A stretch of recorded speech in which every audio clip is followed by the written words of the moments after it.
right, 2008 Cadillac Escalade ESV 6.2 motor.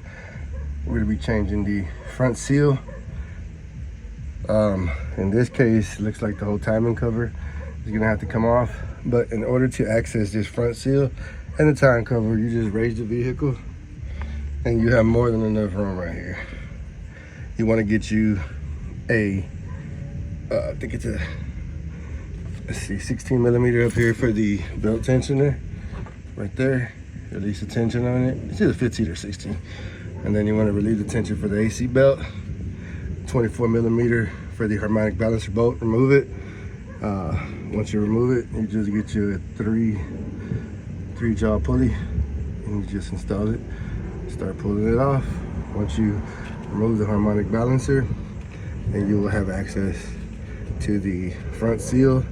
In order to access all the timing cover bolts, you will have to remove the water pump right there. You remove that, that'll give you enough clearance to gain access to all the timing cover bolts if you're gonna do the timing cover gasket as well. So, yeah. All right, now that we have the harmonic balancer off, right there, now got a electrical connector right there. It goes to the solenoid there. Then you got a connection on the crankshaft position sensor right there, or the camshaft, I'm sorry.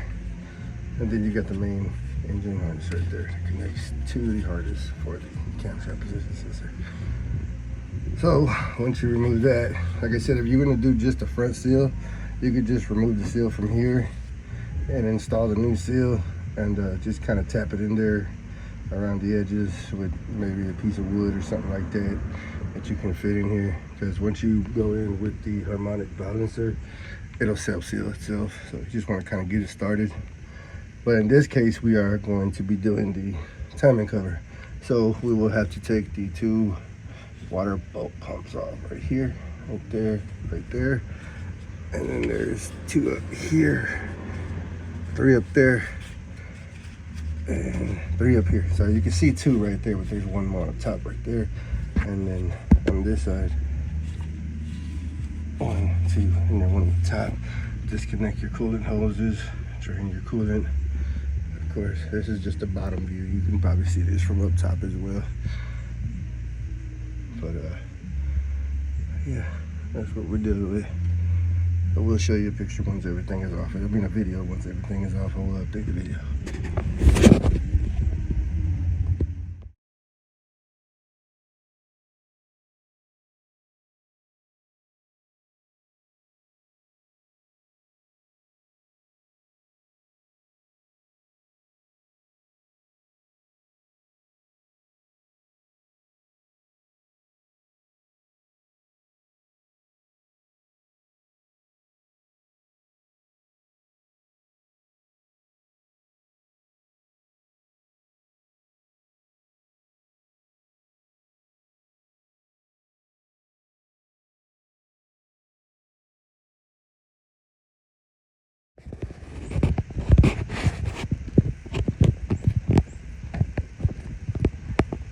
First light go.